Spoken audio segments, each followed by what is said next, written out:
ARK media news కి స్వాగతం.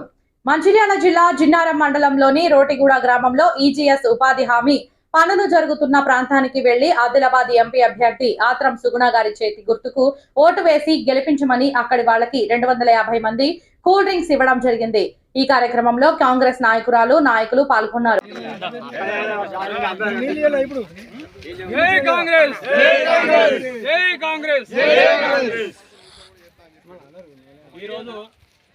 ఎన్నికల ప్రచారంలో భాగంగా ఉపాధి హామీ పని కూలీలతో ప్రచారం చేసి కాంగ్రెస్ పార్టీ అభ్యర్థిని గెలిపించే దిశగా మీ అందరి ఓటు కాంగ్రెస్ పార్టీ చేతి గుర్తుకేయాలని పెద్ద మనసుతో ఆశీర్వదించి ఆత్రం సుగుణ గారిని గెలిపించాలని చేతులు జోడించి వేడుకుంటున్నాం.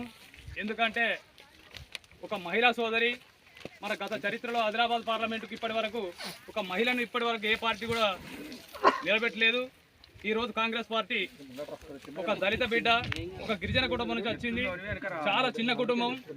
ఈరోజు మన శాసనసభ్యులు బొజ్జు పటేల్ గారి ఆత్మీయ బంధువురాలు, వారి సోదరిమణి, తిమ్మాపూర్ గ్రామం. మన మండలం నుంచి ఎంతో యోధాన యోధులు కోటీశ్వరులు ఉన్నప్పటికీ కూడా ఢిల్లీ పార్లమెంట్కి పోయినటువంటి దాఖలాలు ఎప్పుడు కనబడలేదు.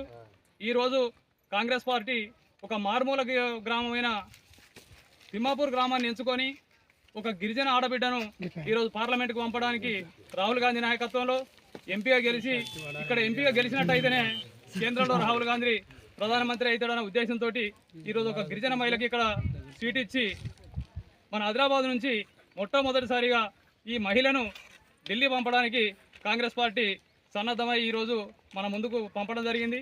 తప్పకుండా మన అందరి ఆశీర్వాదం నుంచి తప్పకుండా మన మండలి వాస్తవ్యురాలు తిమ్మాపూర్ గ్రామం అనేది మన అందరికీ తెలుసు, పక్క గ్రామం. ఒక్కసారి చేయాల్సిన అవసరం ఉన్నది. ఇప్పటి వరకు మన జన్నారం మండలం నుంచి కానీ మన కానాపూర్ నుంచి కానీ ఒక మహిళ ఇప్పటి వరకు పోటీలో లేదు. ఆ పోటీలో ఉన్నటువంటి మహిళ మన తిమ్మాపూర్ గ్రామం. తిమ్మాపూర్ గ్రామం అంటే పార్లమెంట్ పరిధిలో 7 తాలూకాలు ఉంటాయి. 7 తాలూకాలో దాదాపు ఒక ఇంచుమించు ఒక 100 మండలాలు ఉండొచ్చు. ఆ 100 మండలాల్లో మన మండలం నుంచే మన ఒక మహిళకు అవకాశం దక్కింది అంటే మన గ్రామం నుంచే ఈరోజు పోటీ చేసిందిగా భావించి అందరూ చేతి గుర్తుపై ఓటేసి ఆ అక్కను గెలిపించినట్టయితే అందుబాటులో ఉంటుంది. ఆ అక్కకు సుపరిచితులు మన వాళ్ళు చాలామంది ఉన్నారు. ఇక్కడ క్లాస్మేట్స్ సుగుణ కానీ ఇంకా చాలామంది ఉన్నారు. ఏది ఉన్నా కానీ నేరుగా మాట్లాడుకునే అవకాశం ఉంటుంది. అక్క దగ్గర కార్లు కానీ బంగారం కానీ కోర్టులు కానీ లేవు. ఆ అక్క మీద ఉన్నాయి కేసులు పోలీస్ స్టేషన్లో. ఆ కేసులు ఎందుకే అయినాయని మీకు తెలియకపోవచ్చు. ఆమె ఒక సామాజిక సేవ కొరకు ఉద్యమ నాయకురాలు. ఆ ఉద్యమ నాయకురాలు అంటేనే ప్రభుత్వాన్ని ప్రశ్నించే గొంతుక. ప్రభుత్వాన్ని ప్రశ్నించినప్పుడు ఎవరికైనా కానీ అధికారంలో ఉన్న వాళ్ళకు నొప్పి వస్తుంది. ఆ భాగంలో ఎక్కడైతే అన్యాయం జరుగుతుందో ఆమెకు ఎలాంటి పదవి లేదు, ఏ రాజకీయ పార్టీతో సంబంధం లేదు. ఆమెకు ఉపాధ్యాయురాలు, పిల్లలకు చదువు చెప్పే నాయకురాలు. అయినప్పటికీ సమాజ సేవ చేస్తూ ఎక్కడ అన్యాయం జరిగితే పేదలకు అక్కడ ముందుండి వాళ్ళకు న్యాయం చేసే దిశగా భార్యాభర్తలు ఇద్దరు గత కొన్ని సంవత్సరాల నుంచి మన ఆదిలాబాద్ జిల్లాలో పనిచేస్తున్నారు. ఆ విధంగానే ప్రభుత్వం ఇలా ఆమె మీద దాదాపు ఒక 56 కేసులు ఉన్నాయి. ఆ 56 కేసులు ఉన్న వెనుక తగ్గకుండా ఒక మహిళ ఈరోజు ఒక పార్లమెంట్కి వెళ్తుంది అంటే మనందరం ఖచ్చితంగా 100% సపోర్ట్ చేసి అట్లాంటి మహిళను ఈరోజు మనం ఢిల్లీ పంపించినట్టయితే పేద ప్రజలకు ఏం జరుగుతుంది, పేద ప్రజల గురించి మాట్లాడే వాళ్ళు ఎవరు, పేద ప్రజల నుంచి వాళ్ళ కష్ట సుఖాలు తెలుసుకున్నటువంటి నాయకురాలు. తప్పకుండా ఆమెకు అవకాశం ఇచ్చి గెలిపించినట్టయితే మన మండలానికి మన గ్రామానికి.